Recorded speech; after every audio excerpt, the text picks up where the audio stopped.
Perfect.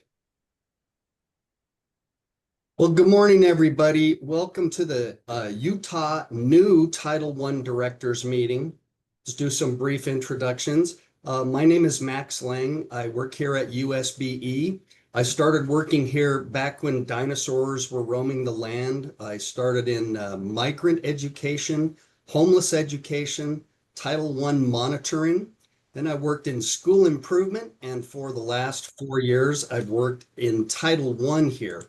Our section here at USBE has most of the Title I or most of the title programs, Title I, III, Indian education, migrant, homeless, 21st century community learning centers. So we have most of the title programs in our crew. Um, and it's good to be here. Val, would you mind just taking a second and introducing yourself?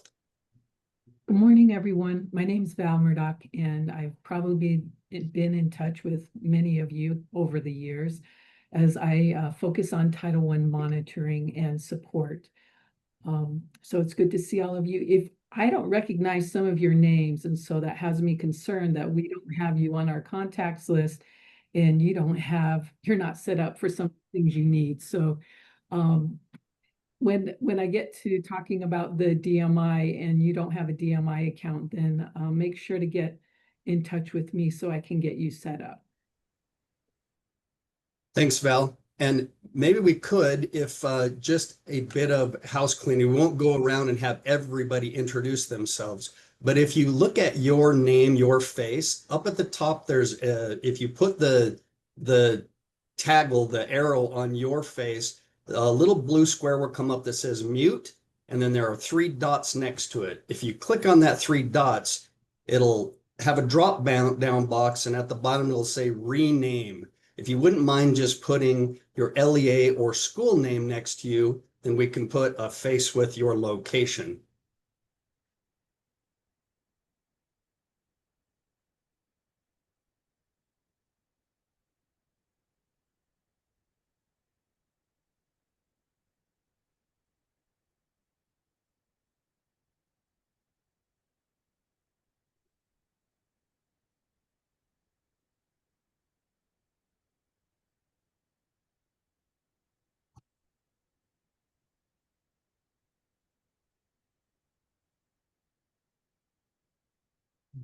Okay, thank you.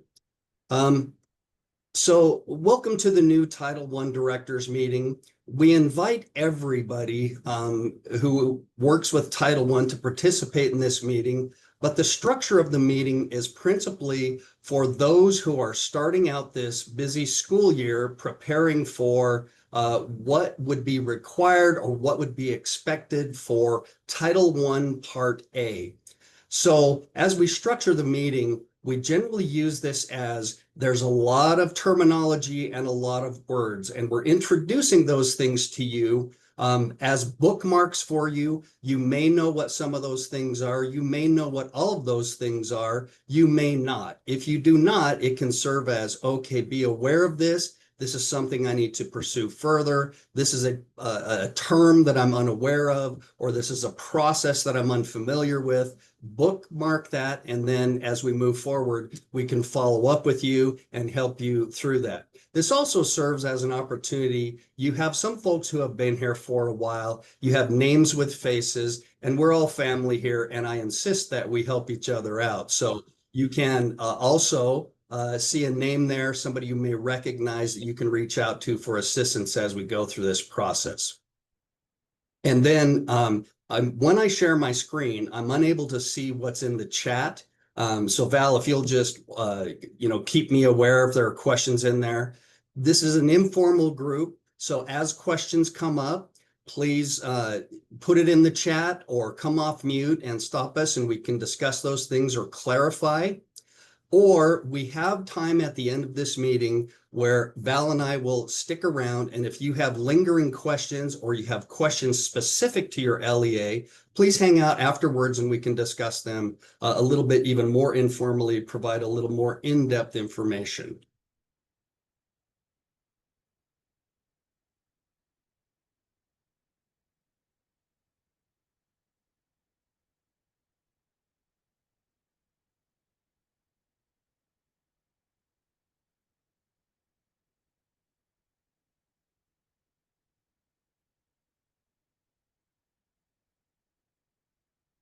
Okay. As I said, new Title I directors meeting. Let me just go through the agenda quickly, what we'll talk about today. We'll start really at a high level here, talking about the statute, the funding that's been released, what the goals and purpose of Title I are. We'll overview just that, a piece of the Every Student Succeeds Act, and then we'll start going into some of the fiscal issues, pieces that you are going to see that come up because the application is in the process of being opened with financial operations. We're hoping to have that up and running. You'll receive notification that the application is in Utah Grants, and your contact or your grants manager for your specific LEA will be in there, and we'll get that notification that the application is open and ready to start working through. Then we'll talk about the thing that some people get scared of, but shouldn't, because it's just Val and I, monitoring issues. So, and then again, like I said, office hours at the end if you have lingering questions at the finale. So let me start out just by the context.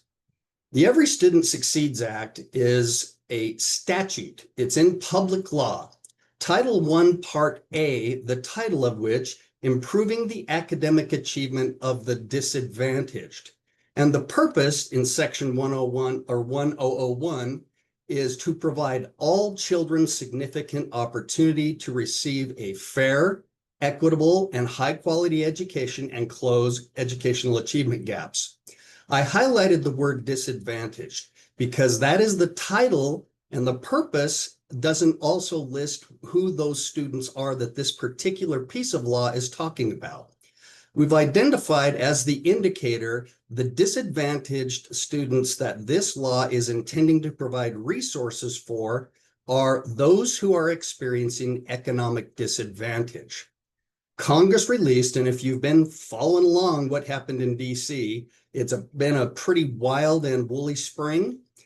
Title I did get released. Congress approved $18 billion. The Department of Education released those funds to us on the 1st of July. So we got the grant award notification and are currently in process of getting those things put into Utah Grants for you to apply for and start utilizing that resource. Now, this is what Congress releases as a statute and the intended population of students who are the focus of these funds. The Department of Education then releases regulations. Those regulations help determine the priority of the program, the priority for those resources and funding, and set direction for services. This year, Utah was awarded just north of $100 million. This is a $20 million increase from last year. So here are the priorities that the Department of Education set forth. Helping students achieve growth and proficiency, closing achievement gaps, building teacher capacity, engaging parents, families, and communities, providing a well-rounded education for all students. Because this is a resource, Title I, we like to put this into a continuous improvement cycle for the use of these funds. And let me explain this. This may be a graphic that you've seen before in different iterations. This is one that I stole from our previous regional service center, WestEd. I kind of like this one. It has the steps that I've used in school improvement as a supplemental resource. So any program, any school goes through a cycle of continuous improvement, setting the direction. Where are we as a school? What is our mission? What is our vision for this school? Then the next step, a critical step, is assessing the needs. Now, we'll use the term comprehensive needs assessment a lot in Title I because it's a requirement for much of the program. Where specifically are students doing well? Where do students have specific needs? We also like to encourage in this process that programs, that LEAs and schools do a root cause analysis. Students are doing well and why? What do we know specifically why they're doing well? Students have specific needs and why? Why are those the things? What is going on? What is impacting that student's growth and achievement? Once you know the specific whys of where students are doing well or are having difficulties, then you create a plan. How are we going to address those things that should be continued? How are we going to change in our plan those things where there are proficiencies that need attention? This is where, and I put this little arrow in here. This is where your resources come in. Once you know what students need and you've developed a plan to address those needs, now what resources do you need to implement those plans? This is where Title I comes in as a resource. It is a supplemental resource. You would do these things for the students in your LEA or your school regardless. Title I comes in to help out, provide assistance. Then, of course, the process of implementing your plan, monitoring progress towards the objectives and the goals in the plan, and where things need to be changed as you're going through the implementation of the plan. What do we need to adjust? And then, of course, starting that all over again. I just emphasize Title I is a supplemental resource. It is not a standalone program.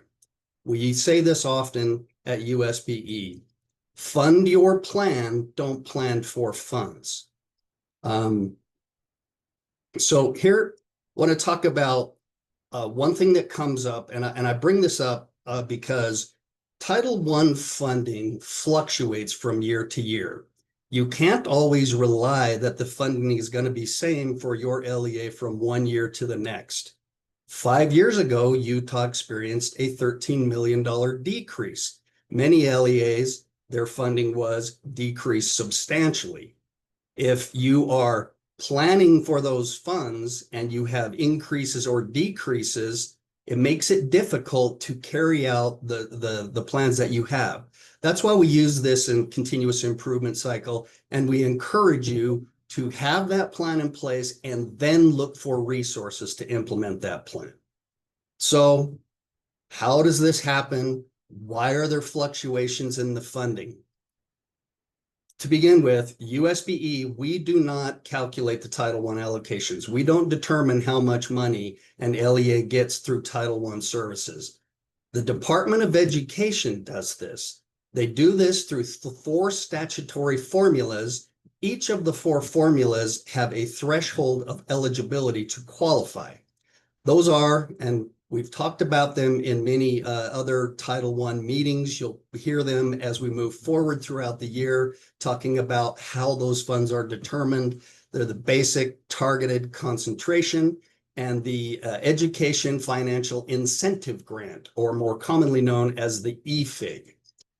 What the Department of Education does when they receive the money from Congress, the Office of Management and Budget releases it to the Department of Education.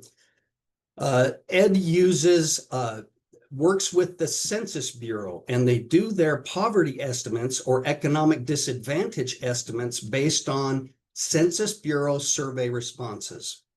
Every year, the Census Bureau sends out a random selection of folks within school district boundaries to complete the survey. It's income surveys, and then that random sampling gets sent back, and based on those responses, the Department of Education determines what those economic disadvantaged numbers of students ages 5 through 17 and percentage of those students of the district boundary population.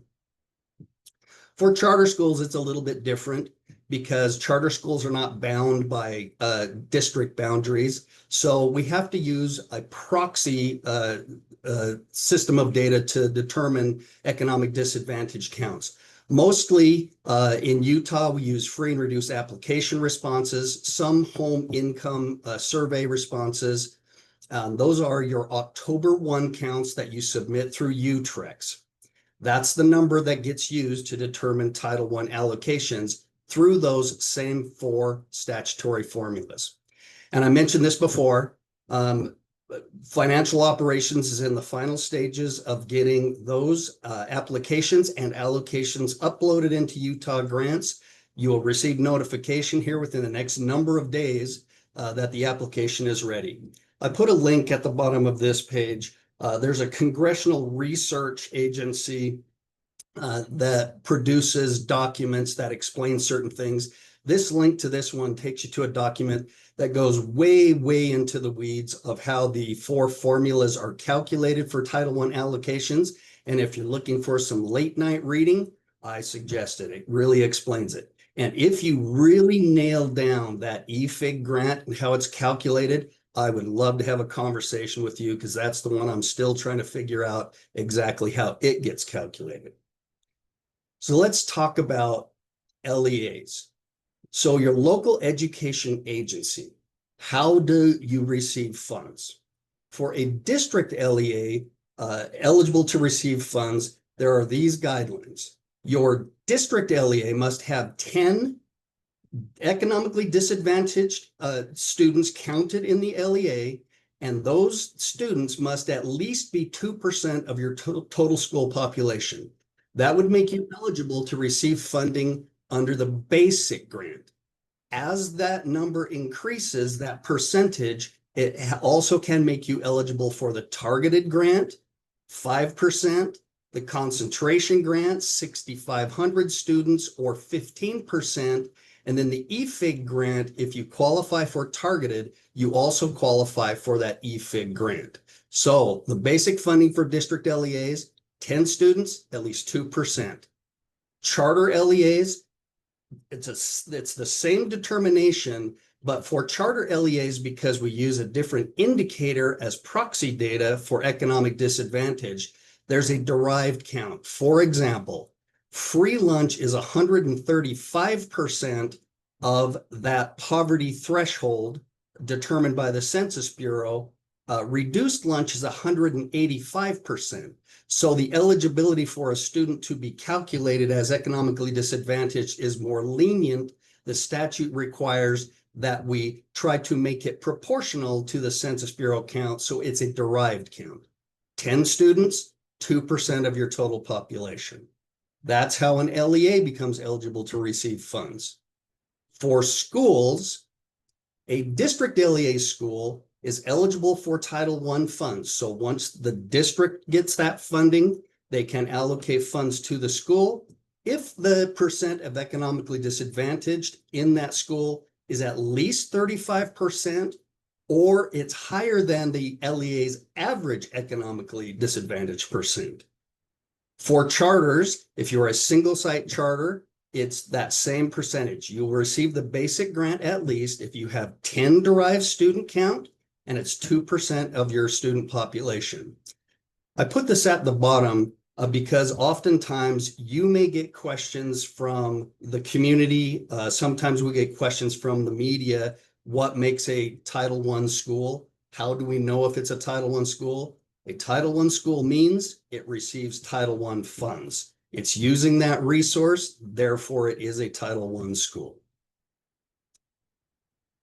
Questions?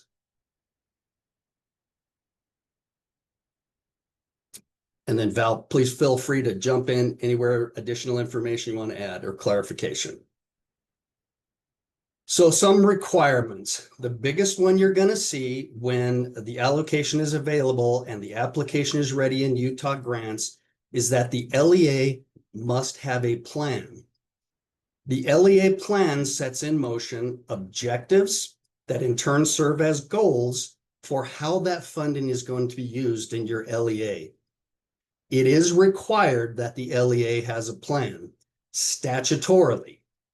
There are certain specifics. One of those things, and I'll bring you back to those regulations, it has to be submitted to USBE through Utah grants, and the plan must be approved in Utah grants by USBE.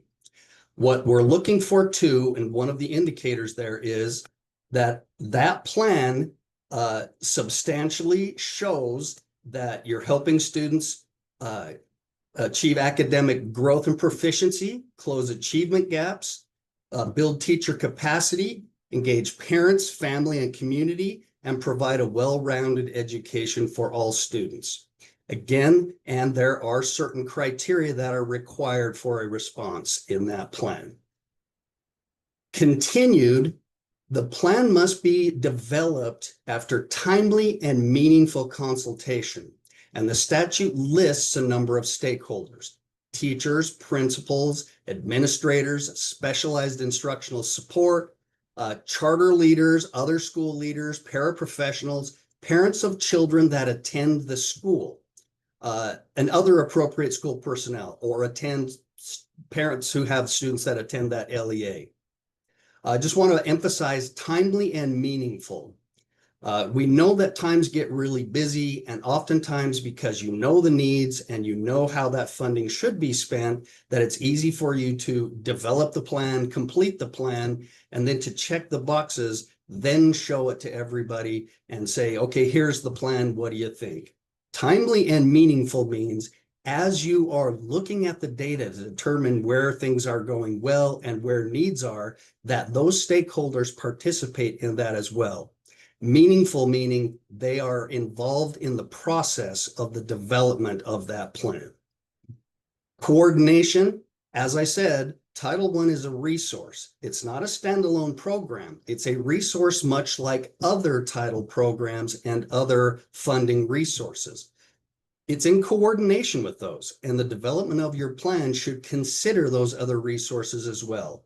What resource will best be used to implement our plan, address the needs of our students?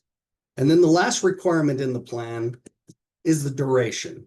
So your LEA plan is in effect during the duration of your participation in Title I.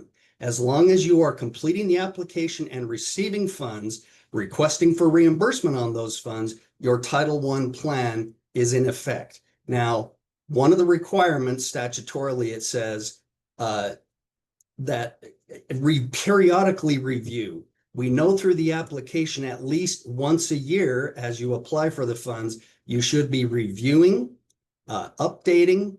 If that happens during the year, you're responsible to provide any information on those updates and resubmit that plan for review and approval to us. Questions? Comments?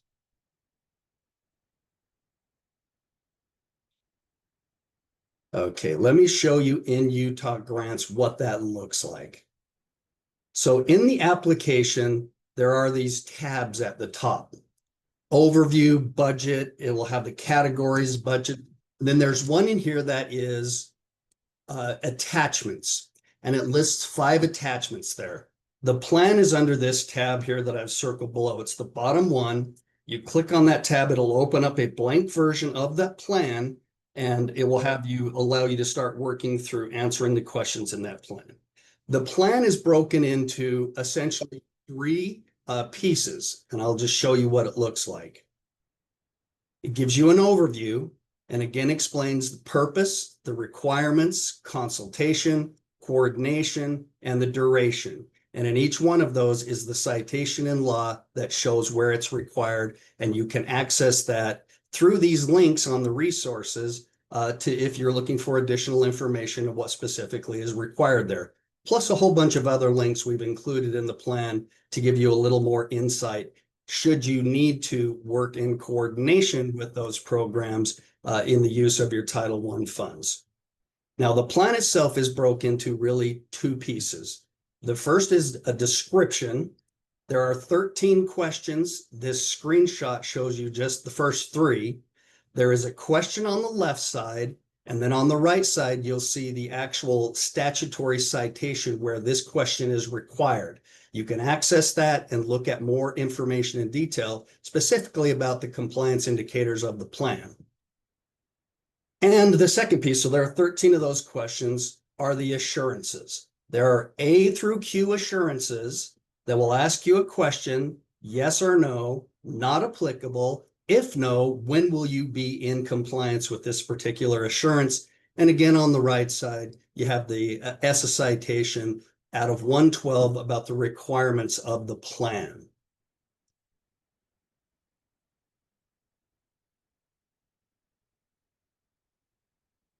Okay. So there is a requirement. Now, if you are a single site charter LEA, This part of the requirement is pretty easy for you because statutorily, LEAs who accept Title I funds and use them are required to rank order all the schools in their district LEA from highest economic disadvantage to lowest. I put this caveat.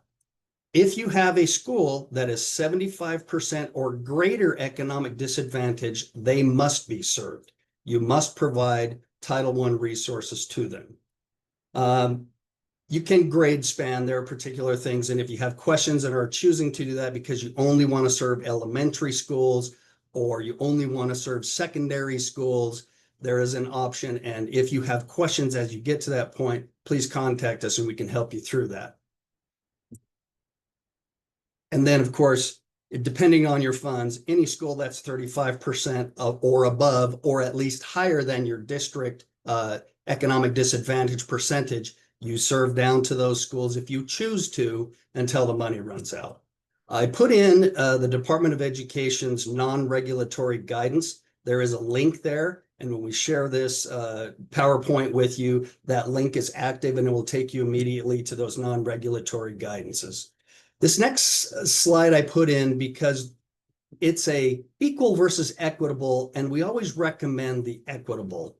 Along with the purpose and the funding that associates with it, there is the understanding that those schools that are higher economic percentage, they have a larger number of students who are experiencing that barrier, need additional resources, probably more than schools with lower economic disadvantage number and percentages. So this is just a simple example. On the left, they allocate a per pupil allocation of $1,000 for each student that is economically disadvantaged, regardless of the percent and the number of students.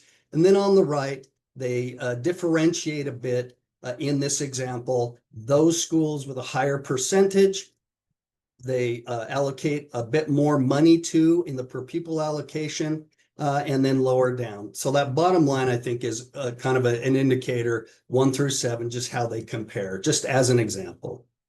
Let me show you where this is in Utah grants. So again, on that attachments tab, the 5 attachments, this one is called Title I Forms. And when you click on Title I Forms, it actually opens up 3 different forms. The launch eligibility form, which I'll talk about first, the school allocation form I'll talk about second, and then later on today, we'll talk about those set-aside forms. Now, let me show you what that eligibility form looks like. This is a screenshot of a big LEA, a district LEA that has multiple schools, and you can see that under these tabs, it allows you to list those schools, the grade span. Then there are these 3 tabs. It says USBE provided. These are numbers that were in Utah grants for your LEA from last year. They were rolled over into this year. You can use these, but you'll see just on the right side of that screen under those tabs, it allows you to adjust that enrollment. It allows you to adjust the percentage that more accurately reflects this current year's information. Eligibility. If the school is eligible, meaning 35% or above or higher than your district LEA percentage, then it lists that in there and it shows you that they are eligible. They've listed down here a school as not eligible. There could be a number of reasons why that school, they may be grade spanning, that school may be in an alternate school that received additional funding and Title I is not used in that fund, in that piece. Services here is a drop-down menu. It lists school-wide already in existence, targeted assistance already in existence. One of those tabs is none, no services. One thing that we found as we're approving applications, we'll get questions that say, in the next form I'm going to show you, the school allocation form, none of my schools showed up in that form. If you put none, no services, it will not show up in the school allocation form. So if you are intending for that school to receive Title I funding and you put none, no services, you have to go back and change that. We will also check the school improvement status. It's a comprehensive support and improvement school. It's a targeted support and improvement school. It's an ATSI school. Those are also drop-down menus. So if you list nothing in that other column, and then in our records, it shows that a school has been designated for a school improvement initiative, we'll have you go back and change that. Now, this is where the rubber hits the road. So you've determined the building eligibility form here. You've completed this. The next is where you'll see in the school allocation form where the rubber hits the road. This large district LEA, they have the adjusted low income percentage rank ordered, highest to lowest. They have a minimum allocation, which automatically will fill in there for you, showing us here at the state that you are at least allocating the minimum based on the percentage and number of students you have in that school. Then you can adjust the actual per pupil allocation. And you'll see that this district LEA did vary the per pupil allocation based on what they determined the needs in that school. So the total school allocation more equitably allocates those funds to the schools based on those needs. Now, that was a lot. Any clarification or questions? I have a question. Please. Yeah, so I heard at the beginning that it's a 2% of population or at least 10 students, right, for a school. But Yes. then I heard the 35%. What's the difference between that one and the 35%? Could you clarify? I think it's kind of a silly question, but I want to It's a clarify. fantastic question. Yeah, it's the difference between a district LEA and a single site charter LEA. District LEAs have multiple schools in their district boundaries. So for a district LEA who receives Title I funds, they can only allocate funds out to their schools that have 35% economically disadvantaged or the average or above the average of the district. If you're a single site charter, you will receive those funds if you have 10 students and those 10 students represent 2% of your school population. So that 35% is only applicable to district LEAs. Gotcha. Okay, yeah, I'm a charter school, so No, that's now a great question. That's a good clarification. Thank you. Okay, so looking at this, the school allocation form, then you're going to, based on this, this district LEA here has listed the schools that are going to receive funding. There are two types of ways the school can operate with the use of those funds. A school-wide program use of those funds or a targeted assistance. Basic terms, school-wide schools are those schools can choose to operate a school-wide program if they have a minimum of 40% economic disadvantage. School-wide, Title I school-wide programs means those schools who are 40% or above can utilize those funds. Every student is eligible to receive services paid for in part or whole with Title I funding. Targeted assistance schools are those schools below 40%, and the difference is those targeted assistance schools must identify those students who specifically will receive services paid for with Title I funding. So school-wide, every student is eligible to receive services. Targeted assistance is only those identified as academically or most at risk. And I'm going to clarify targeted assistance here in the next number of slides. So schools with less than 40% economic disadvantage or are in their first year as a Title I school must use a targeted assistance model. It's supplemental and it's kind of counterintuitive. There are students that are counted as economically disadvantaged, and that's how the school receives its funding. However, when you provide services, the statutory requirement is that you identify those students who are failing or most at risk of failing to achieve state academic standards. You can only serve those students who are identified under that description, and there's a little flexibility we'll get into there, and rank order those students most at need on down to provide services paid for with Title I in targeted assistance. I'm not sure I said that very clearly. Did that make sense? Hopefully the next slide will explain it. So a school that is targeted assistance, they work as a team, as a school community, to develop the objective criteria to determine which students qualify. Which are the students that are failing, most at risk of failing to achieve state academic standards?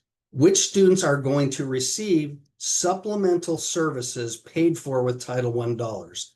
This can include staffing patterns, the schedule of servicing, how your calendar looks on a daily schedule. I've seen I'm most impressed with targeted assistance schools and their calendar. Val has seen me. I stop every time and talk so much about the calendar because I'm so impressed with it. This one is emphasized a lot, minimizing the removal of those identified students from regular classroom during Tier 1 instruction. The classroom teacher is supervisory. The classroom teacher is involved in the individual student, the planning for services, the monitoring of services, and the evaluation of the student performance who are participating there. On our website, there is a targeted assistance checklist that is really valuable as you're going through this process, planning your day, planning your year, to provide targeted assistance services to those students.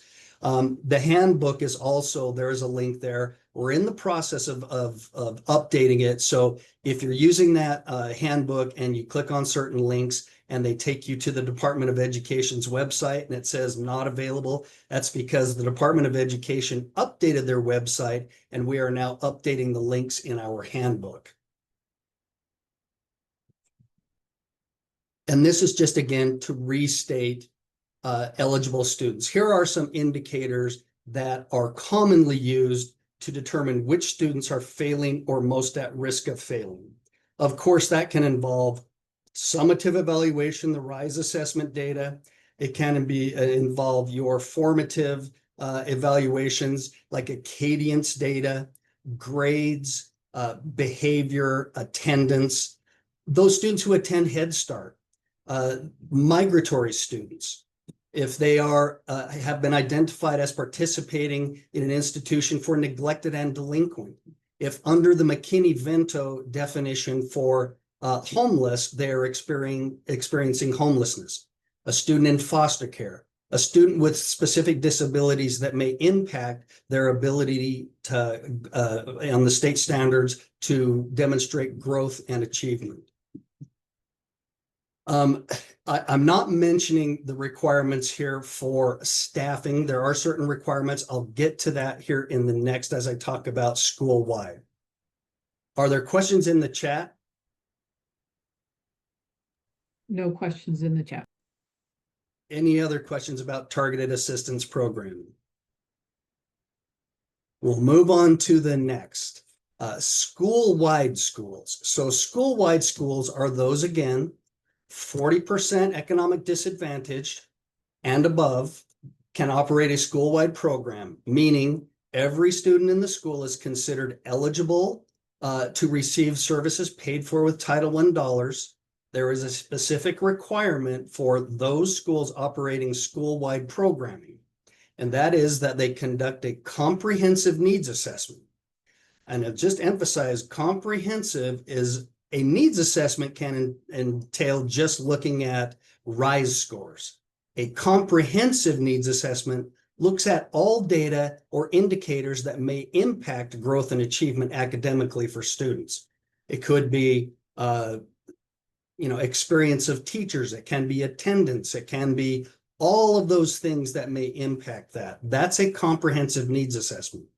Based on the results of the comprehensive needs assessment, a plan is developed to address what was uncovered in that comprehensive needs assessment. That is a requirement for school-wide program. A school-wide school maintains the goals and a mission that shape the decisions for all the students in the school, because they're all eligible to receive Title I services paid for with Title I dollars. Now, I put a link in here to school-wide guidance. This is non-regulatory guidance from the Department of Education. I did check that link this morning and it worked for me this morning. And then again, in the Title I handbook, those pages listed talk about school-wide programming. There are requirements for staff in a school-wide school, because every student is eligible to receive services in a school-wide school. All teachers in a school-wide school must meet state licensing requirements. And here in a couple of slides, I've just got a graphic that was on the USBE website that show the different types of licensures. Paraeducators working in school-wide schools must meet these criteria. They have a high school diploma or equivalent, plus one of the following: an associate's degree, or 48 hours of college credit, or they have a passing score on this one of these three USBE approved exams. There used to be just the one, Parapro, and through Val's valiant efforts working with the board, we had two more approved. So all instructional paraeducators that are working with academics with students are required to have those requirements met. Also, this caveat at the bottom: if a paraeducator is working regarding academics with a student, they have to be under the direct supervision of a state qualified teacher. Now, it's a little different. I didn't put this in as a slide talking about targeted assistance programs, because in targeted assistance, you have very specific students that are receiving those services. Paraeducators that are working with those students in a targeted assistance program also must meet these qualifications, and the teachers as well that are working with those particular students. And this is just that graph. Utah Educator Licensing. In 2020, USBE restructured the licensing model, and they created these levels of educator licenses. There are certain licenses of concentration, and then there are endorsements. And if you need help on that, get in contact with us if you're wondering what that means, and we can assist you or put you in contact with the person who is most knowledgeable.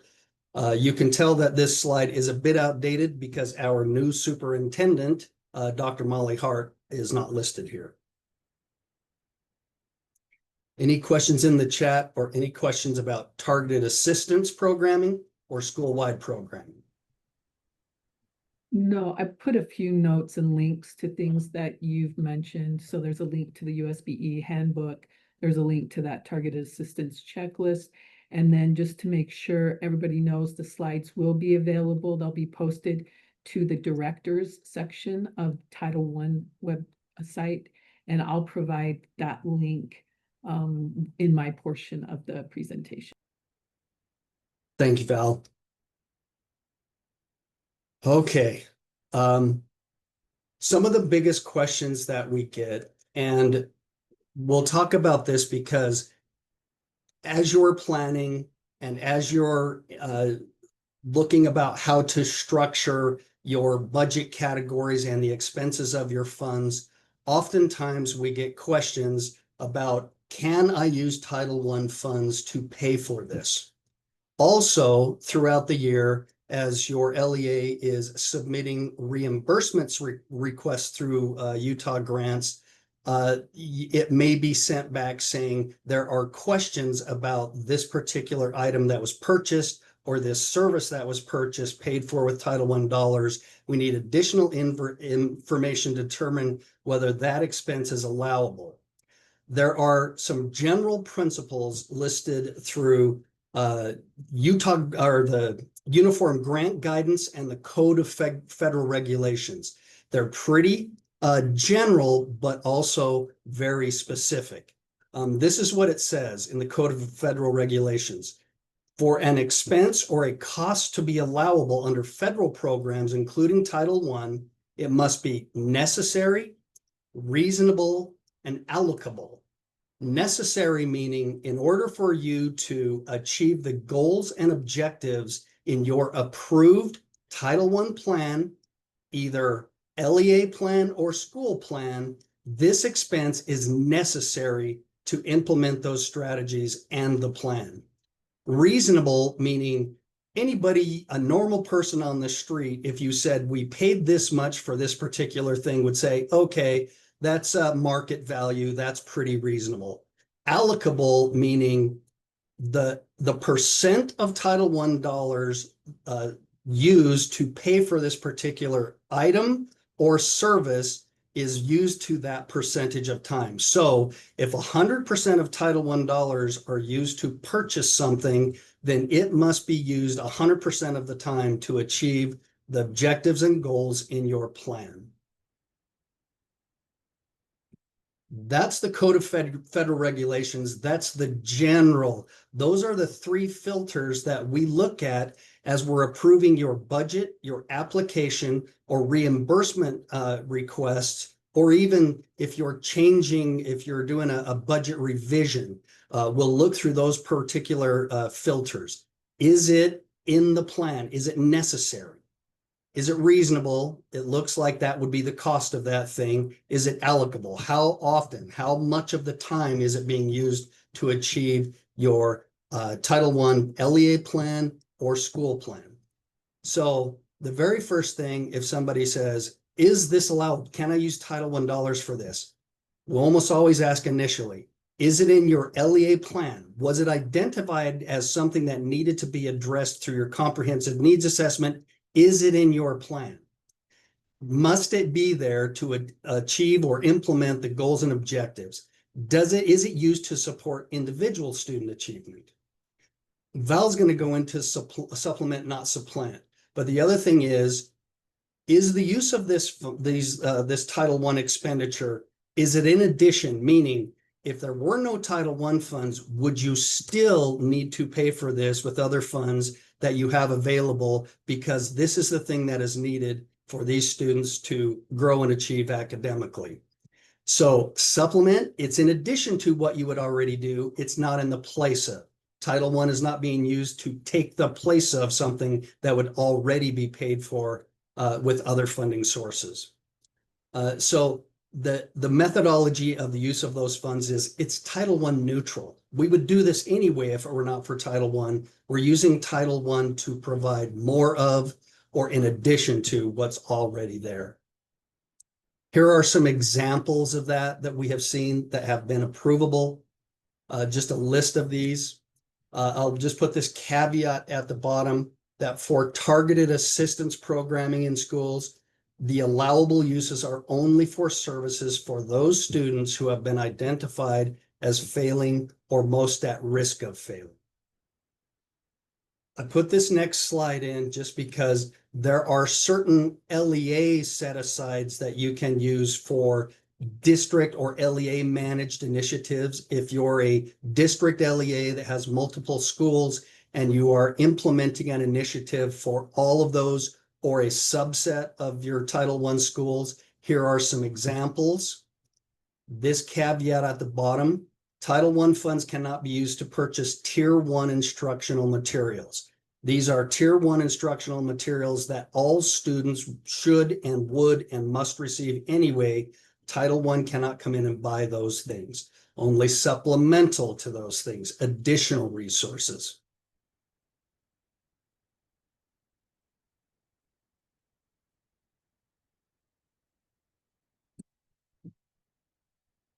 Now I'm going to jump back a little bit. In the attachments in Utah grants, there was one tab that I didn't touch on.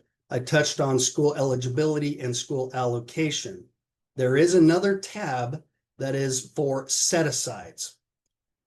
These are things that before, if you are a district LEA or a single site charter or a charter LEA that has multiple schools, you can set aside things to be managed at the district. There are potentially required set-asides.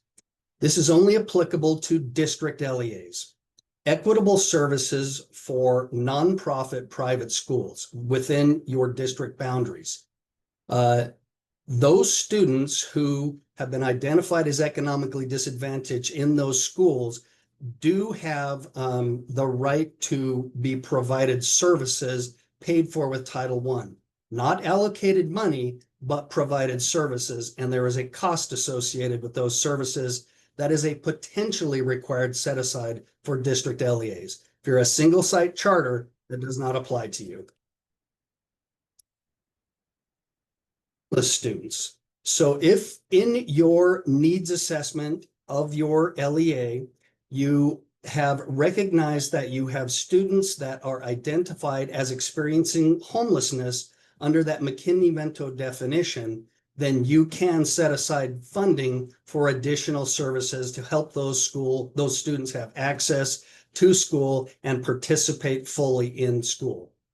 Neglected and delinquent, same thing. Through the needs assessment, you set aside certain funding to help those students actively participate and have access to all of the services in that school. Parent and family engagement. If you're an LEA that receives $500,000 or more, you must set aside 1%.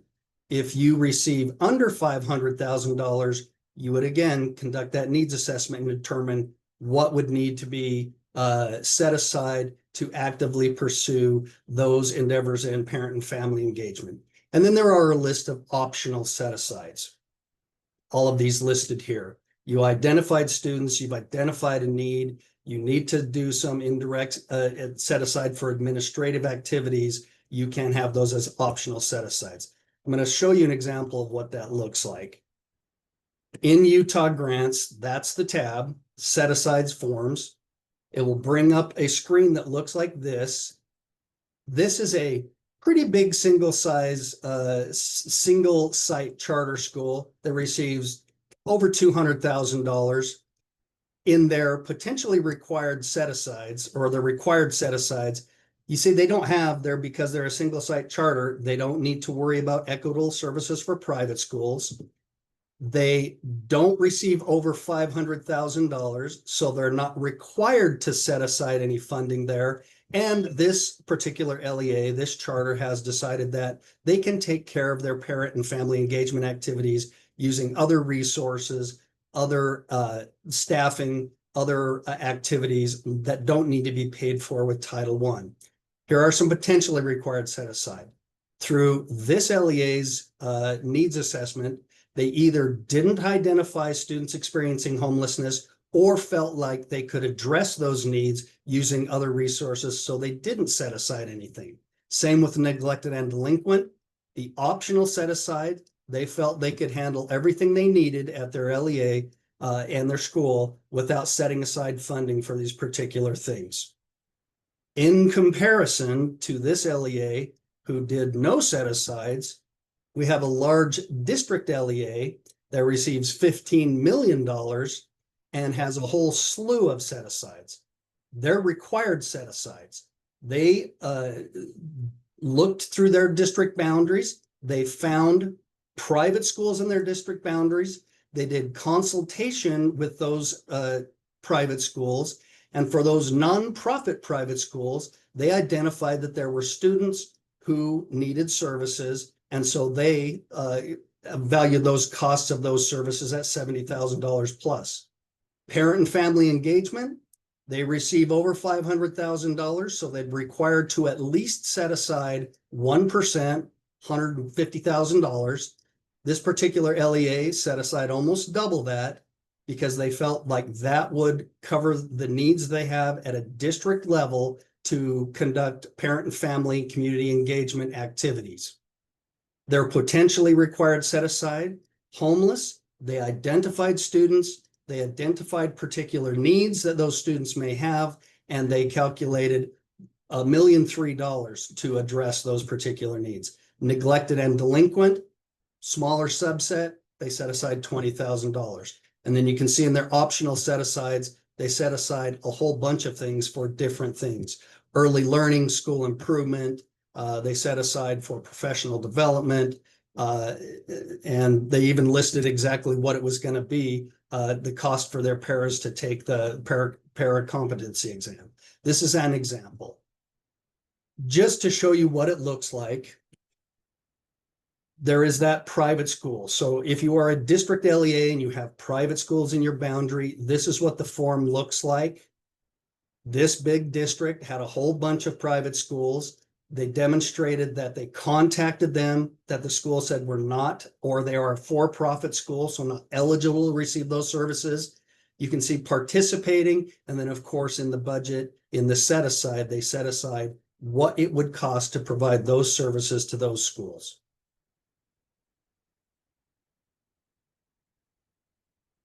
Okay. A little bit more financial. This would be some internal paperwork.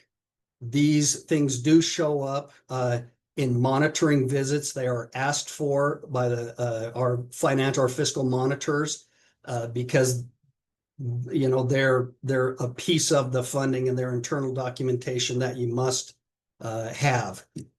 So time and effort is what I'm going to talk about here. So what and why is time and effort? The why I'll start with. Time and effort documentation is required. So if you receive federal funding, there is a requirement that you also document and maintain documentation for time and effort. What is time and effort? It demonstrates that salaries, benefits charged to the program or the project accurately reflects what that effort was. How much time an employee spends on the activity funded by that Title I. So a percentage of their salary and benefits comes out of Title I. What percentage? What is the time? What is the effort? Which projects or cost objectives the employee worked on? It allows an oversight of wages and benefits that gives you, an administrative purview. You are doing this. We've hired you to do this. We're paying you to do this out of this program at this percentage. So this is where your effort should go. You should spend such a percentage helping achieve the goals and objectives in that plan paid for by that program. It also validates. So if you maintain time and effort documentation, it demonstrates this is an allowable use and we are using it within the parameters of the statutory requirements. We can use this, we are using this, and this is how we're using it. So I put a link here to a list of time and effort documents on USBE website. There are a whole bunch of really good ones as examples. The time and effort documentation is really subjective to the LEA, what's going to work best for you and still satisfy the requirements in the statute. Just internal controls, a verifiable documentation. Those documents should be signed. They can be signed electronically. They should be maintained or should be completed by somebody who has firsthand knowledge. So if the employee is completing that, it's because that employee is actually doing that work. And then backup documentation, you have certain calendars, meeting notes that show that that is where the time and the effort is being seen. And then just specifically the requirements. An LEA and through monitoring visits, our financial monitor or fiscal monitor will ask for this. A written policy, written procedures. That comes right out of the Code of Federal Regulations. The policies and procedures must be approved by your local board. And that comes out of state board rule. They're physically or electronically signed. And then your personnel activity report. So if an employee works on multiple cost objectives, you have to have the PAR, personnel activity report, and it should also be signed. Oftentimes you'll see it's signed by the supervisor as well as the employee. And then again, I put that link just there when we provide these slides to you. That link takes you to examples of documentation that would satisfy this. And then just as a bunch of resources, in the fall Title I directors meeting last year, we had financial operations here at USBE actually do a presentation that got into really specifics about time and effort. And here were a whole bunch of the resources that they shared. The presentation that was given is here at the bottom. So that's my piece on time and effort. Val, are there any questions in the chat about time and effort, or does anybody have questions about time and effort?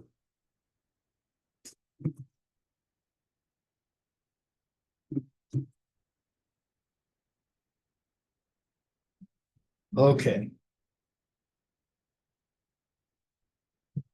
Val Murdoch. And I'll run this portion of the slide for you. Okay, thank you. I hope you're not looking at this on your phone. If so, you're going to have to wait until you have access to the slides. But I wanted to go over the 3 fiscal rules that fall under Title I. First, looking at how they compare with each other and then diving into each one a little bit. There are 2 really confusing things about these 3 fiscal requirements. The first one is they have nothing to do with Title I funding and everything to do with state and local funding. It's how are you using and how are you allocating state and local funds? So that's the first confusing thing. The second confusing thing is they all are trying to measure the same thing. They're all trying to ensure that LEAs are using Title I funds as an extra layer. So if you're keeping that in mind, it might be less confusing. So let's start off with maintenance of effort. Maintenance of effort applies to all LEAs that receive federal funds, not just Title I funds. So for those of you who have been around, you know that there's maintenance of effort for ESEA, Elementary Secondary Education Act. So Title I, Title II, Title III, Title IV. And there's also maintenance of effort for IDEA, special ed funding from the federal government. IDEA maintenance of effort is calculated slightly differently than Title I, of course, to keep you guessing. What is the purpose of maintenance of effort in that middle column? It is to make sure that LEAs are spending a level amount of state and local funds from year to year. So you're not spending $1 million this year and then $500,000 and then bringing Title I in to replace that $500,000 that you didn't spend in state and local. And what is required for maintenance of effort? This one is easy. You just have to track your maintenance of effort from year to year. And I'll show you how to do that when we get to the next slide. Supplement, not supplant. This one, actually, you can think of it has 2 components. The first one is the one that Max mentioned, and that applies to all LEAs, that you must use the funds as an additional layer. But the one that doesn't apply to all LEAs, and I'll show you how you can determine if you're included or excluded with this, is that written methodology of how you allocate your state and local funds.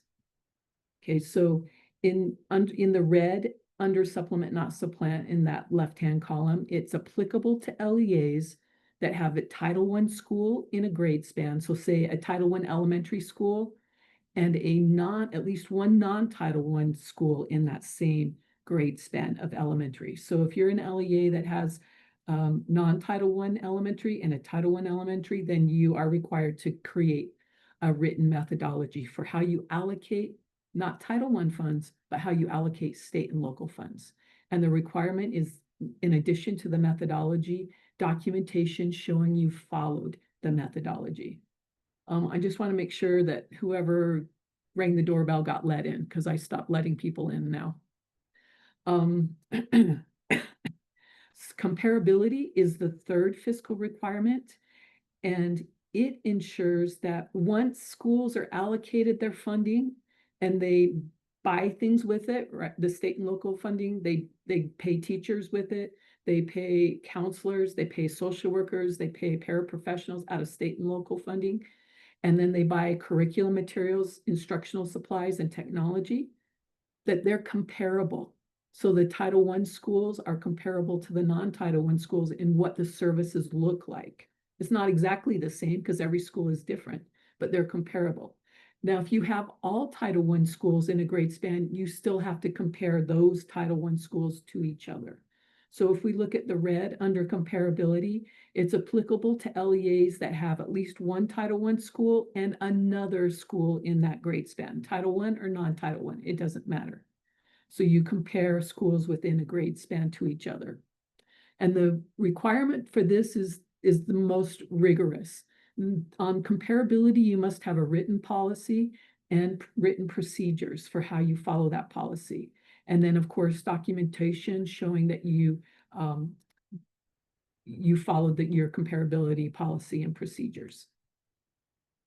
All right, on the next slide, we're going to look at how you calculate maintenance of effort. You're muted, Max.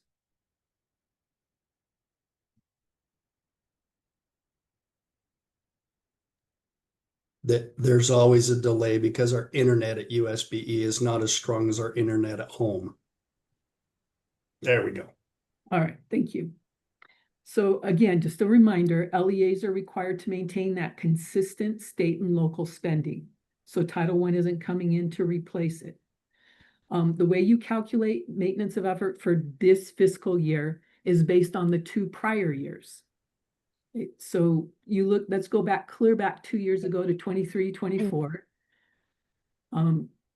Let's say that you can calculate your maintenance of effort either as an aggregate, as whole expenditures, or per pupil allocation.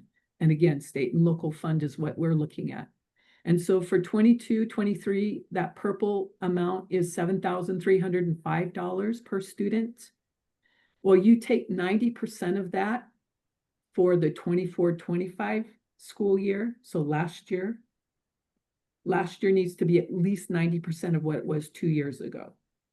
And so in our pretend LEA here, they're saying that they spent $7,246 per student. Well, that's less than what they spent 2 years ago. So did they meet maintenance of effort? If we take 90% of that 7,300 that they spent 2 years ago, and it's 6,574. So they did meet it, even though they spent less per pupil. So there is that buffer of 90, that 10% buffer. If LEAs do not meet this requirement, and there have been a few LEAs that did not meet it, they have to return the percentage that they failed to meet maintenance of effort by to all the programs that are covered by this. So Title I, Title II, Title III, etc.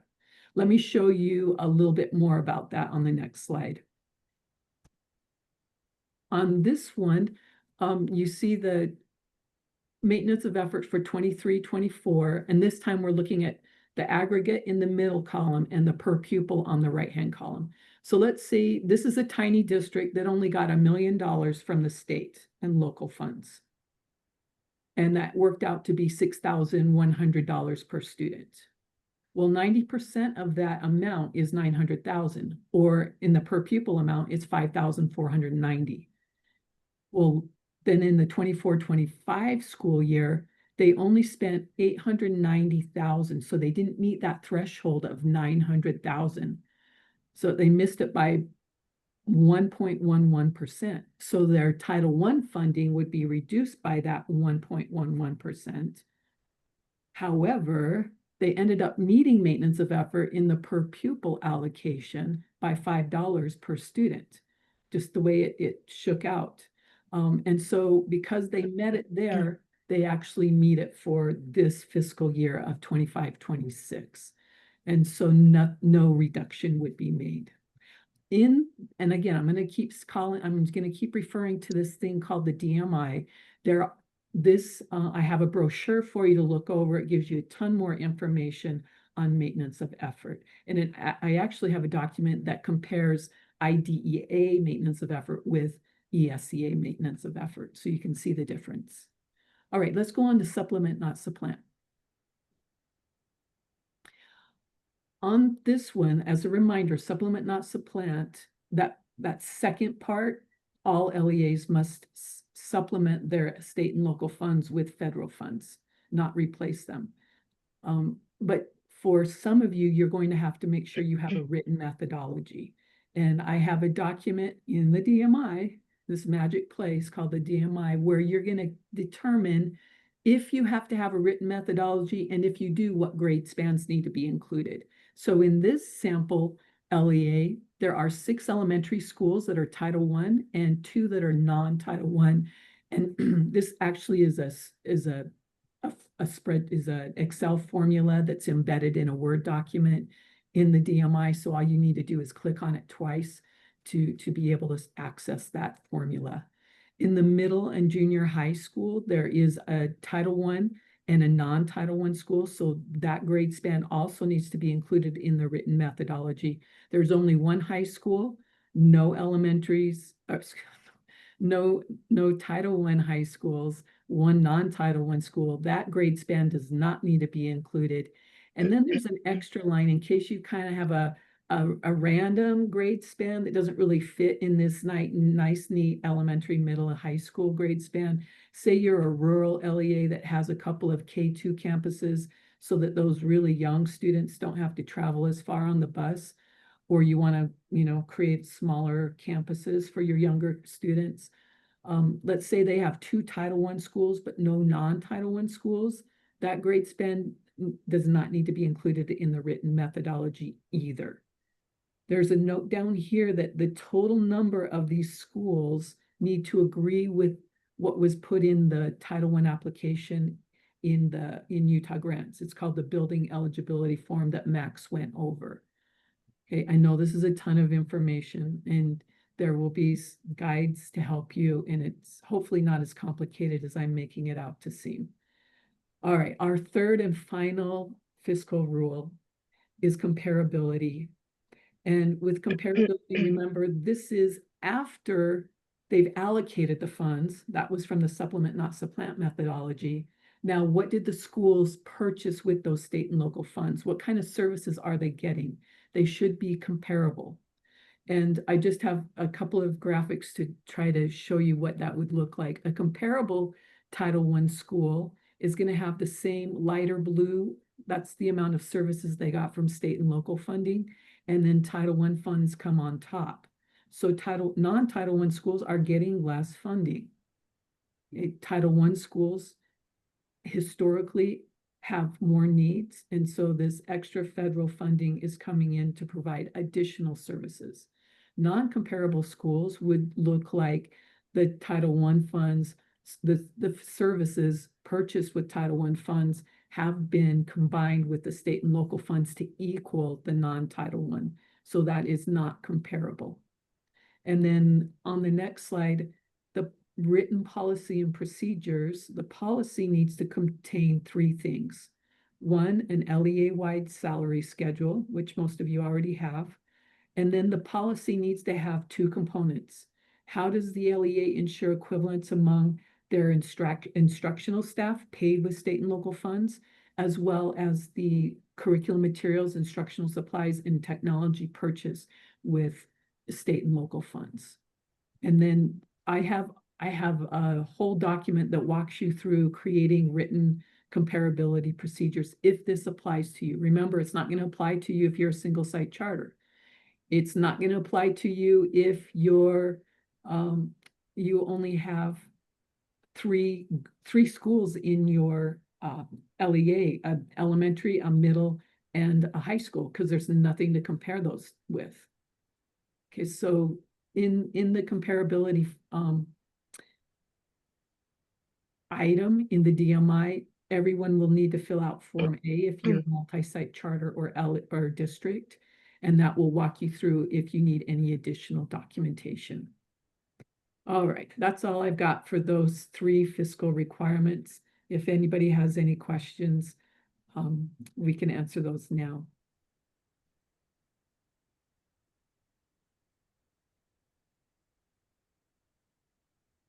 That's all I got, Max. It's always, I always wonder in the quiet time, it's either I have too many questions to ask or I've got it. So, or somewhere in between. Again, reach out to us as you're going through this. When you have questions, we can help you. I wanted to talk about the excess carryover waiver. So last week I sent an email out. Maybe some of you got the email where I said, you probably need to be aware that you may need to submit a carryover waiver to USBE because your previous year's Title I allocation, you still have more than 15% of it remaining. I just wanted to explain what that actually means. So the General Education Provisions Act, just commonly known as GEPA, what it allows for federal funds is that there's a 27-month expenditure period on those funds, meaning you can draw down on a current year's allocation for up to 27 months. That's true for federal funds except Title I. Title I, under Section 1127, specific to Title I, says that an LEA may carry over no more than 15% of Title I-A funds from one year to the next, unless they have once every 3 years an approved carryover waiver. So just again, a waiver may only be issued no more than once every 3 years. So so you get to the end of a fiscal year, which is coming up. So FY25 funds, the funds you received last year, the expenditure period for those funds ends on September 30th, 2025.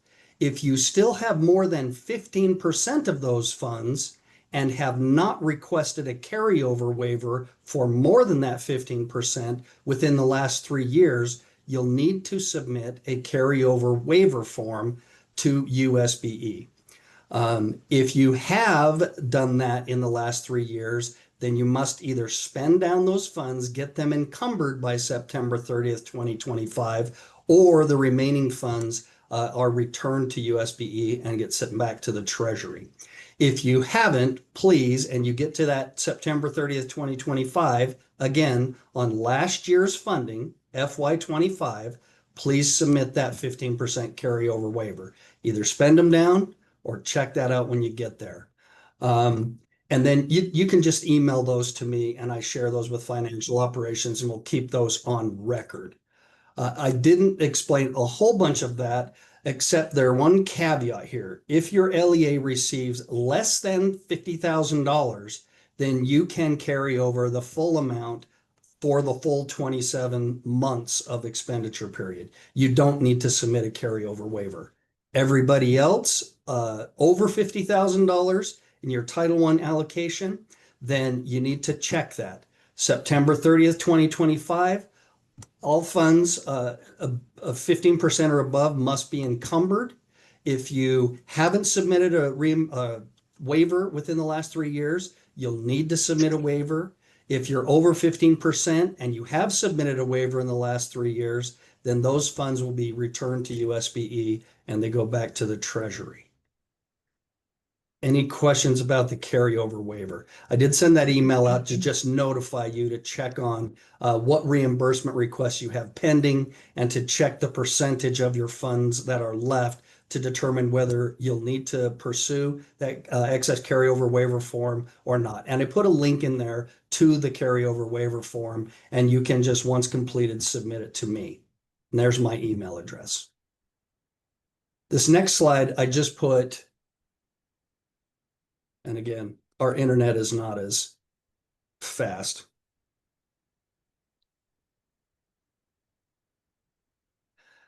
So this is just a reminder of particular expiration dates for funds. Again, that 27 months, you get an initial 12 months. There's an additional 15 months. It's called the Tidings Amendment for those funds that are up to 15% that you can carry over. Fiscal year funds expire on September 30th of every year. So for example, your FY24 funds from 2 years ago will expire this coming September 30th. You cannot apply for carryover on FY24 funds. They are up to their 27 months of availability.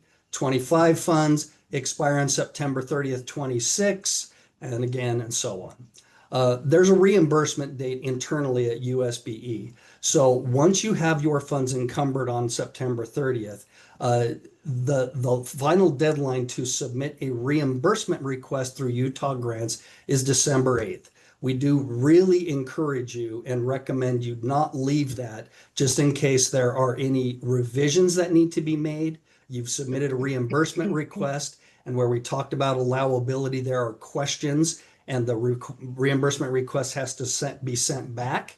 Then we'd be past the December 8th date, and you may not be able to have those funds reimbursed. Those are just some dates for your records. And then I put here, we do not have the grant reimbursement for FY26 yet, but you can see the grant reimbursement schedule for last year's for FY25. The dates will be pretty close to that in FY26 when it is published.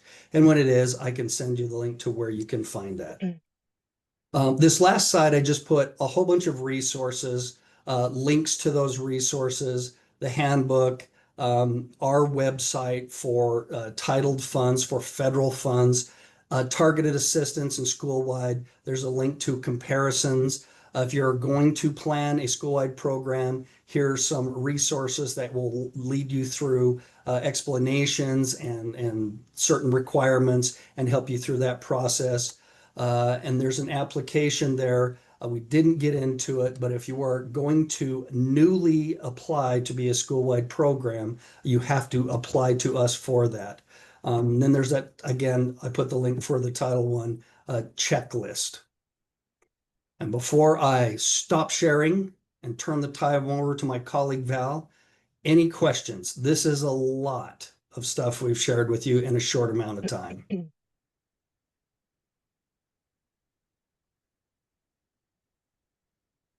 Okay. Val, I will let you take over. Okay, I know we've been going for almost an hour and a half, so if you need to take a break, please do so.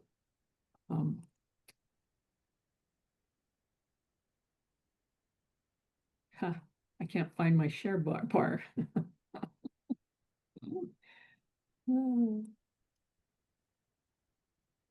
There we go.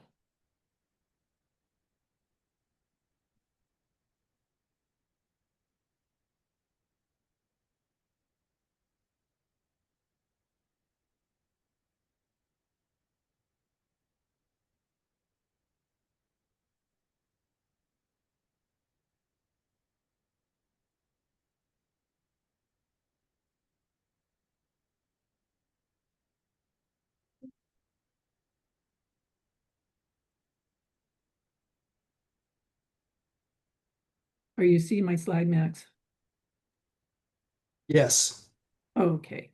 One thing I want to do is to share with you a document that has all the links that I'm going to talk about today, so you don't have to wait for the slides to come out. And I see somebody's going to take a 5-minute break, so I'm just going to really start. I'm going to do this a little slowly, so everybody that's taking a break right now has time to get back. My focus, like I mentioned at the beginning of the meeting, is on monitoring. And many of you have had visits from not just me, but Max also joins in as many monitoring visits as he can join in, because as he always says, it's the best part of the job. Being able to meet with you and being able to meet with school administrators and to hear what they're doing to help students, to support students. Now, when we talk about monitoring, I'm sure all sorts of images can be conjured up in your mind. Whoops, that's not what I wanted to do. Sorry about that.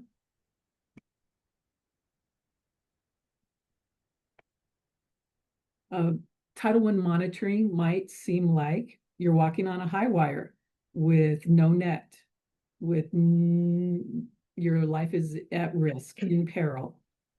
Or you might be sticking your head into the lion's mouth. Title I monitoring might feel like you yourself are being examined.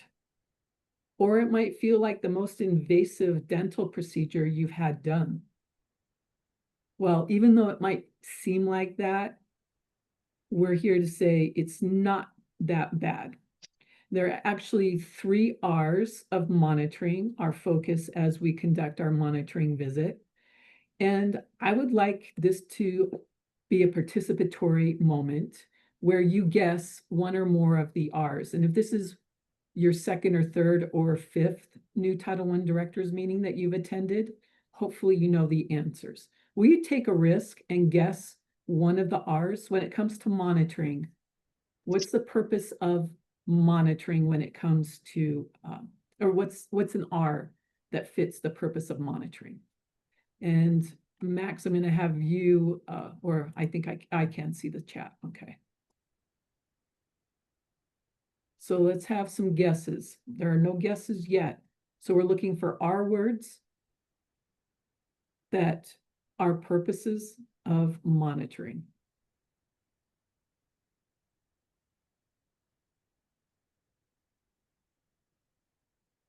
Review. Thanks, Tara. I appreciate your input. Okay, that's one. Let's get some more guesses. R words that are the purpose of monitoring.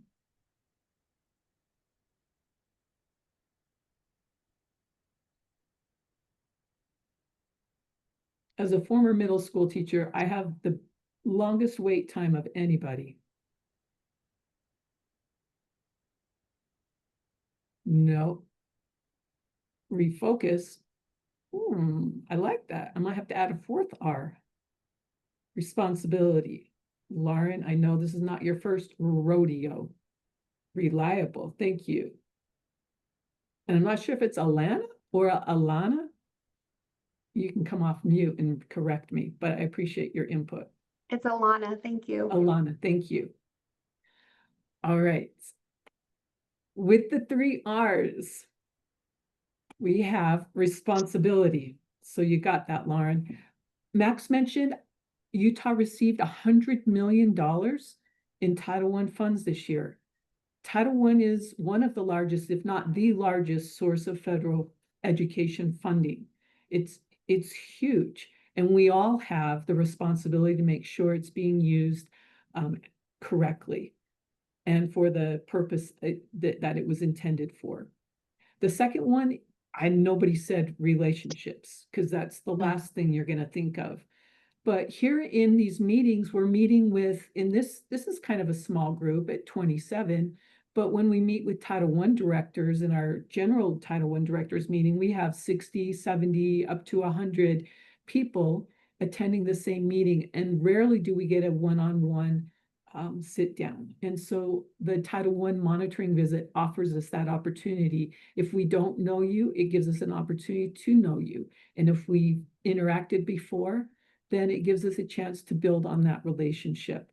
And trust is a big part of that too, where you know that you can ask us for support. And the third one is kind of what some of you were looking at, the refocus, the review. It's that reflection of, are we doing the best job we can with our Title I funding? Are there changes we want to make? It really does give you the opportunity to get your magnifying glass out and look at the way you've been doing things. So the success criteria, you'll know you're a successful student if you can differentiate between all 3 types of monitoring.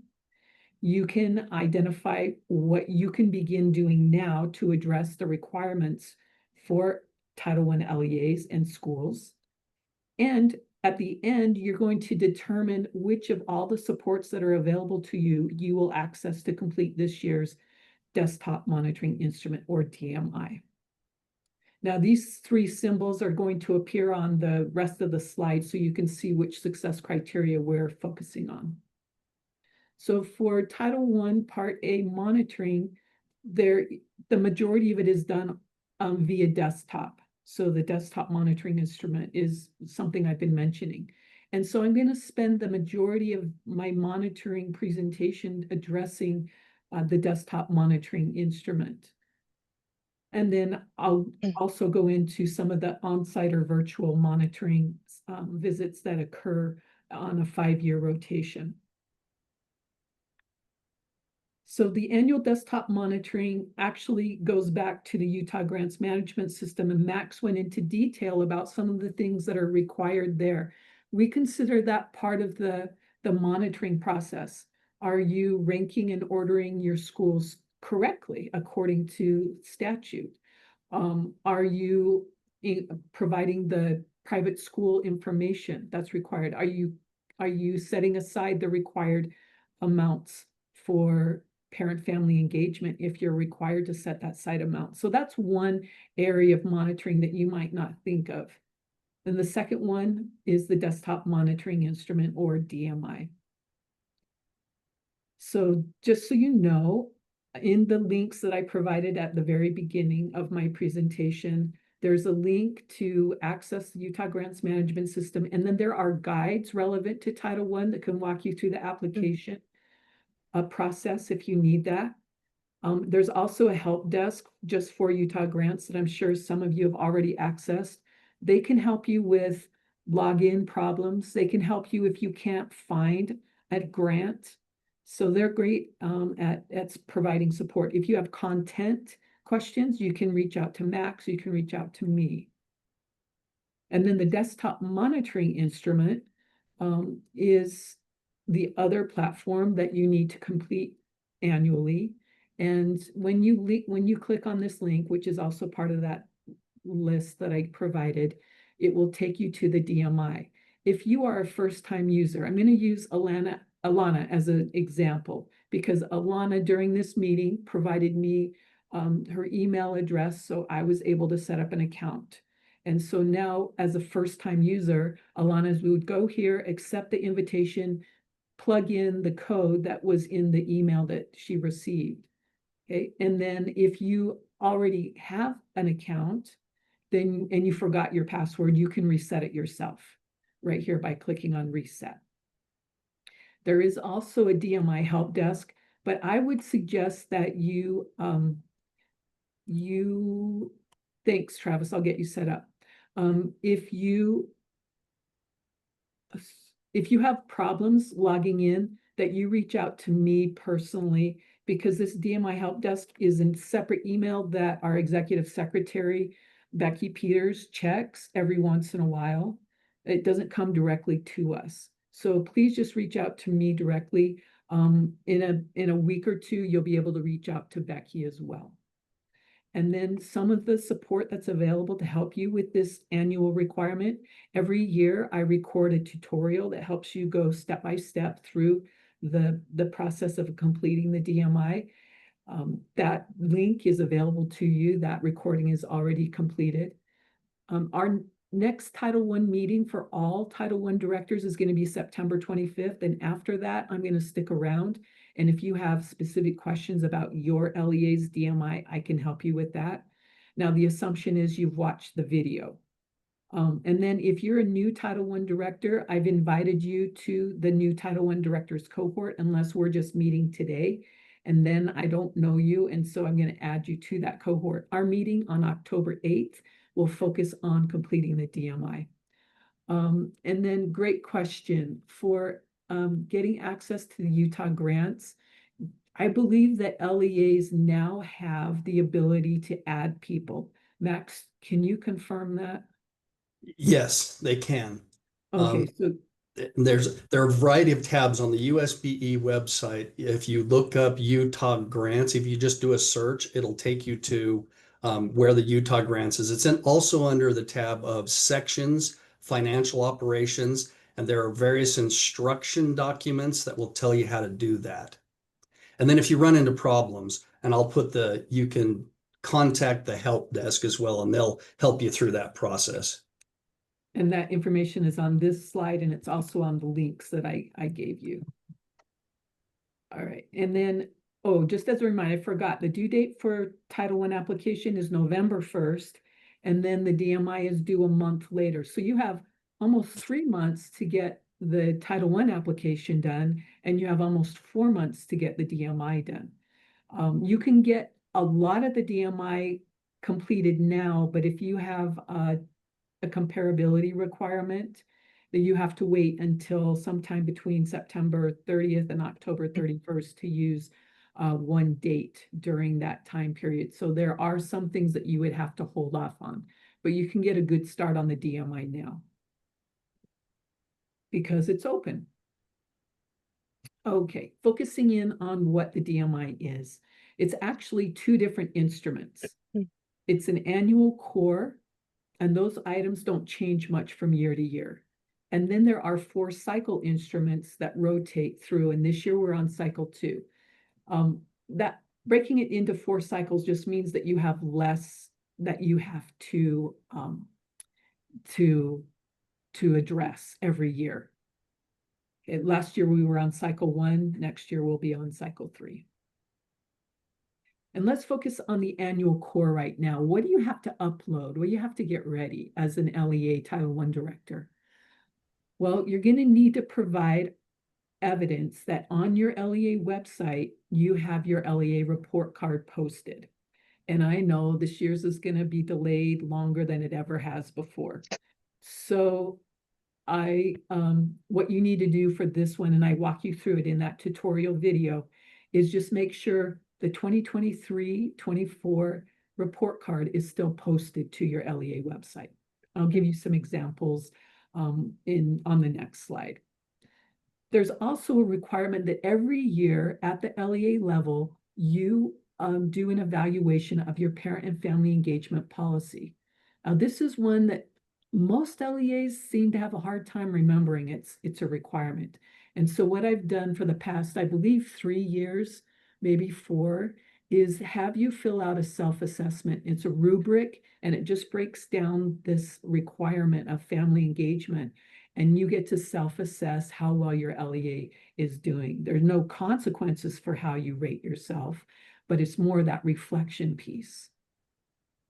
And then documentation of one of your school, Title I schools, annual Title I meetings. So if you're a district that has 10 Title I schools, you only need to provide documentation of one of those annual Title I meetings, like the PowerPoint or other slide presentation, a detailed agenda. They need to demonstrate that your schools are making sure to include all the required components. And I will show you a document that's on the list that I provided at the beginning that actually has some resources that will help you know what the requirements are of a Title I meeting if you don't already know. As Max mentioned, districts are responsible every year, even if you don't think you have a private school in your area, you need to do your due diligence, do a Google search, look on there's a website that I provide link to for this item in the DMI for the US government, and they have private schools listed there. You need to do your due diligence to see if there are any private schools, not just within your boundaries, but nearby. For instance, there's St. Joseph's that's in Ogden, that both Weber School District and Ogden School District have students attending. And so they need to reach out to St. Joseph's, both districts do. So if you don't have any private schools in your area, none of your students are attending private nonprofit schools, then there's a way to note that for this item in the annual core. If you do have private schools, you need to send them a notification, hey, you might be eligible for equitable services, and then let them know when the meeting dates are. You would upload evidence that you sent those notifications. Now, just sending them a letter is not enough if they don't reply. Then you would follow it up with a phone call or an email. So you have to reach out multiple ways. And that's every year. And I know it's hard because they've been telling you no for 10 years now, and you still have to reach out to them. If any of your private schools are interested in equitable services, then you need to meet with them and make sure that you have an affirmation of consultation included. That is available in the DMI. You can find that for that specific item. Supplement, not supplant has a new requirement. So that if this applies to you, it doesn't apply to single site charters, but multi-site charters if you have Title I schools and non-Title I schools in the same grade span, it does apply to you. You need to either upload the form that I have, that I showed you, that Excel formula that you can determine which grade spans need to be included. You need to either complete that, or you need to upload your current year, and you need to have the current year listed on it so we can see its current year, that written methodology. And then finally, every year you need to complete a comparability report, which just tests one of those parts of your policy. You can choose whether to show that the schools are comparable in their instructional staff that's funded by state and local funds, or in the amount of per pupil expenditures for curriculum materials, instructional supplies, and technology. So those are the uploads for the DMI. Let me go back to that working link to your LEA report card posted on your website, because this can be confusing. It was really hard the first year, but most of the LEAs that have had Title I directors around for a while, they're doing a great job of posting this to their website now. So I want to give you 3 examples and 1 non-example. So in our example, first example,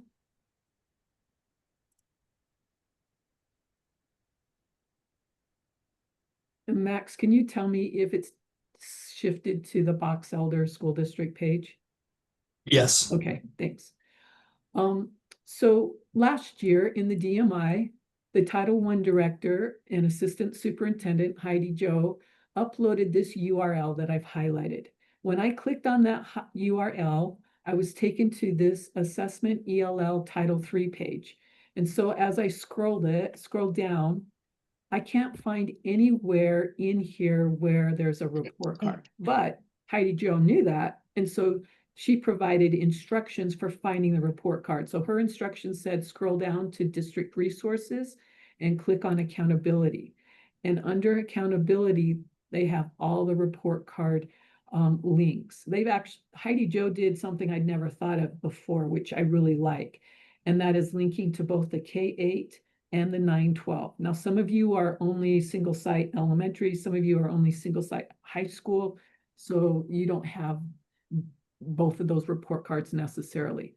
So this is what I need to see when I go to your LEA website, that you have the link available for parents and the public.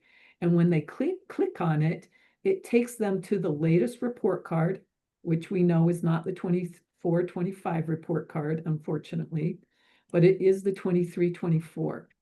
And notice how Heidi Jo's link had me land on the performance tab and not the profile tab. The profile tab really doesn't give the information that parents are looking for. So if you can have your IT department make sure that the link goes to the performance tab, that would be great. Now, just to show you, that was the high school tab I clicked on, and there's the K-8. So there are 2 different ones. Now, let me see if I can get back to my, there we go.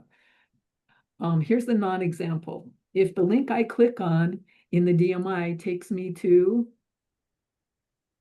the Utah School Report Card page, just that search page, then I'm going to send back this item to you and say, no, what I need is the link to your website. Where on your website is the link to the postcard, oh my goodness, to the report card. Or even if that link takes me to your LEA's, let's say your Ames, even if it takes me to this, that's not what I'm looking for. I'm looking for a link that takes me to your website. Okay, let's do another example. And this one comes from a charter LEA in beautiful Ivins, Utah. And they have decided to post the report card on their Title I website. You decide where it's best on your LEA website. So they posted it here, and you can see it goes to the 23-24 report card, and it lands on the performance tab. Okay, one more example, and this is for multi-site charters. because I think Entheos Academy went above and beyond. All they really need is the LEA link, but they made it easy for parents because they have 2 campuses. The parents could click on either Kearns or Magna. All right. Let's go to then the cycle 2 instrument. Cycle 2, again, this is a rotating cycle, so you won't see this requirement for 4 more years after you complete it this year. This cycle 2 is focused on making sure parents know their rights under Title I.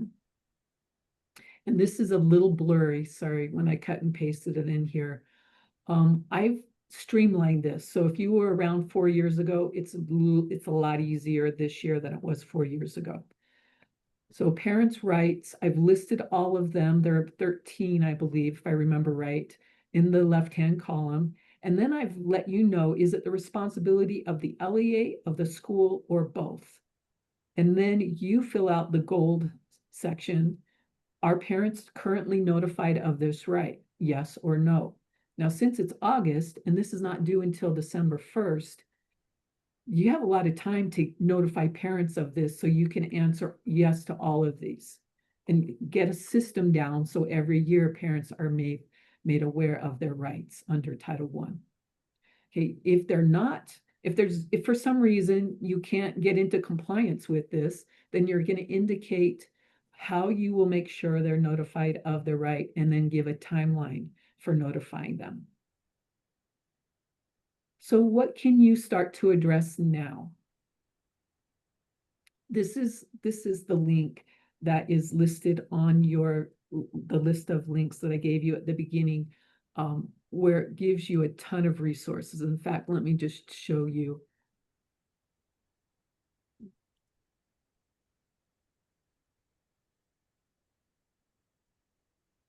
So for the annual Title I annual school meeting, here's the required topics and meeting tips. So if you're not sure what those are, you can click on this resource.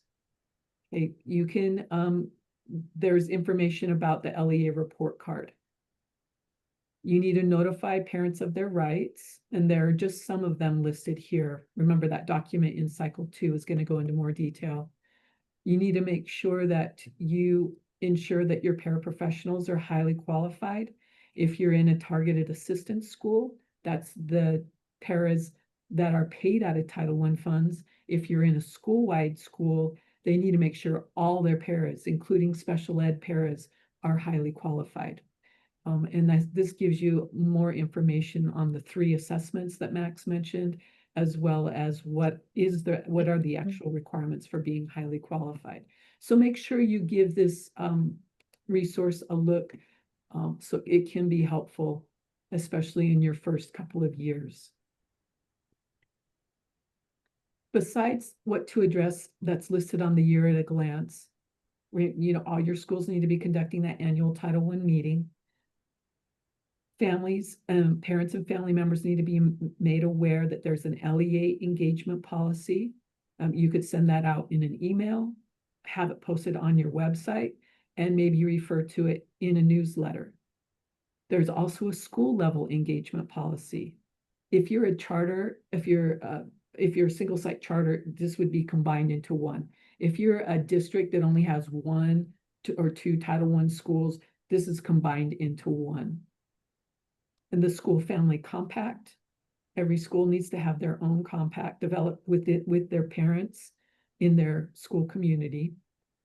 Parents' right to know, and your Title I plan or your program that Max mentioned, whether it's your school-wide plan, it's a school improvement plan, or your targeted assistance program. Hi, How are you good, how are you? identifying students? For meeting? Max, you want to just click on mute on that? Got it. You might put in a request for IT if that LEA report card is not still linked on your LEA website. IT can make sure that it is linked. And another request for IT updates might come when you look at your school websites. This school website is from Rose Park Elementary in the Salt Lake City School District. And I want to point out some amazing things that they added to their Title I page. They do, again, I got this several weeks ago, so it hadn't been updated for this coming school year. They list the SCP dates for family conferences. They talk about what a school-wide program is. They go into some of the parents' rights on their website, including the right to know the teacher's qualifications.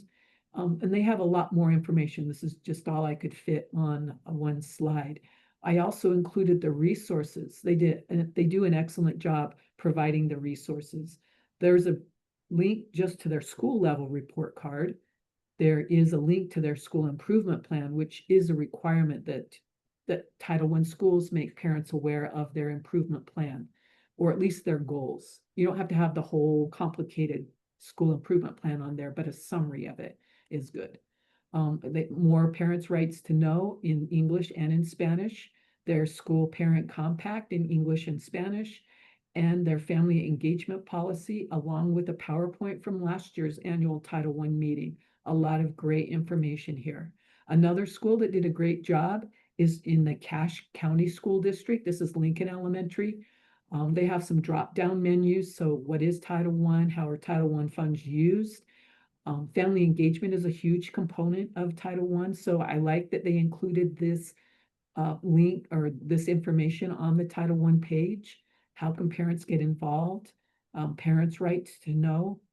Again, resources that they can print. They went above and beyond and have a separate Title I plan, but you don't need a separate Title I plan. That school improvement plan that meets the Title I requirements is all that you need. So again, just a reminder, send the compact out in the newsletter. Have hard copies available at your annual Title I meeting. Have hard copies available at your first parent-teacher conference meeting. Have it sent out through an LEA-wide app. Whatever you can do to make sure parents are aware of the Title I school and its requirements. So that was a lot on the desktop monitoring. So let's spend some time on the on-site or virtual monitoring. Since COVID, we actually do a lot of our virtual visits, our monitoring visits virtually. Monitoring visits can occur do occur for LEAs in their second year of utilizing funds. So let's say this is the first year of a new charter and they qualified for Title I funding. Then they wouldn't get a monitoring visit in their first year. They get a year to get everything into place. And then in the second year of receiving Title I funds, we visit with them to make sure they have everything in place. And then after that, a routine monitoring visit is scheduled every five-ish years, sometimes moved up, sometimes moved back. And then there are monitoring visits that can be scheduled based on risk. In our monitoring visits, there is an LEA meeting where we meet with the Title I director. If the superintendent sometimes is the Title I director, the superintendent is always invited to attend all or some of the monitoring visit. The business administrator is included in a part of that. And then we also meet with school administration. Now, if you're like Rich School District, they have one Title I school where the Title I director is also a staff member in the school and the superintendent is also principal of the school. Then we combine all of this together in one. But usually we have two separate meetings. And if you have a large district, then we meet with two different schools. As Max mentioned, we place a huge emphasis on the LEA and the school identifying the needs. Because if you're spending your funds without knowing what your needs are, then you're using your Title I funds incorrectly. The LEA and school plans are based on those identified needs. And then we'll also talk about outcomes with you for how are Title I funds being used to impact those outcomes and how are they being used to address your school plan. Here's a list of the LEAs that have a monitoring visit scheduled this year. And on that list of links I provided you, there's a 5-year schedule. So if you're wondering when you're scheduled for a monitoring visit next, you can just click on that link and it will take you to the 5-year schedule. The high-risk monitoring visits can occur if an LEA, actually an LEA could receive technical assistance. So whether that's our fiscal team, so Marilee Wendell, if they've had reimbursement request problems and that's a problem Marilee sees, she can provide support for them to kind of nip that right in the bud. Or if it's more, if it's a greater issue, then we would have a monitoring visit. Those would include LEAs that may be in the top 10 highest when their risk assessments are scored, or they fail to resolve findings from the previous monitoring visit. We did have we had 2 LEAs in the past couple of years who had extensive monitoring visits, and we needed to follow up with them, whether it was a monitoring visit or in one case, we traveled to the LEA, we met with the LEA Title I director and the principals to get them all on the same page. So sometimes it's just a support and sometimes it's another monitoring visit.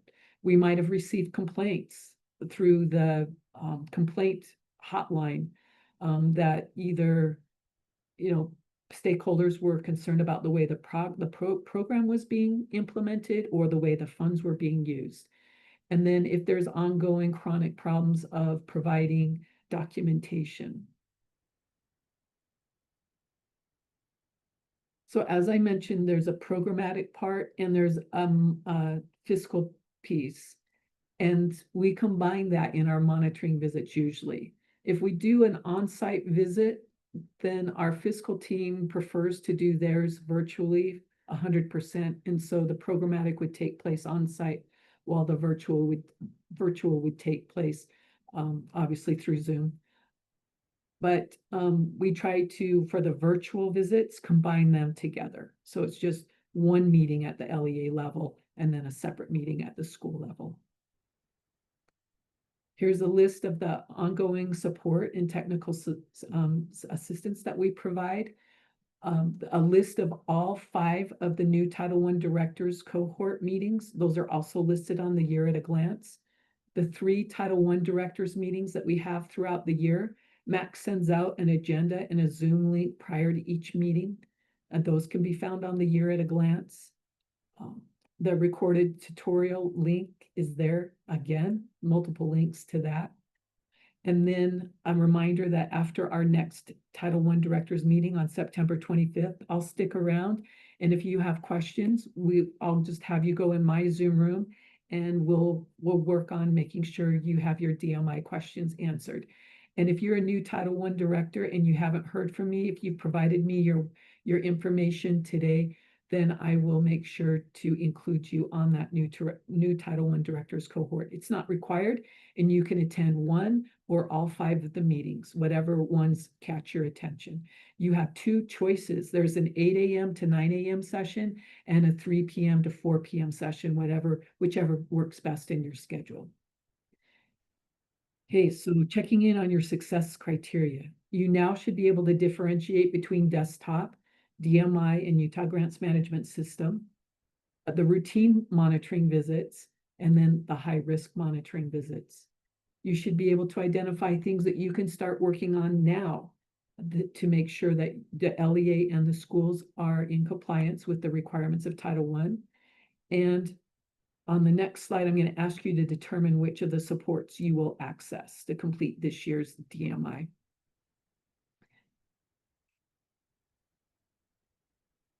Okay, on this next poll, you can choose one or more of the choices that fit which supports you're going to access.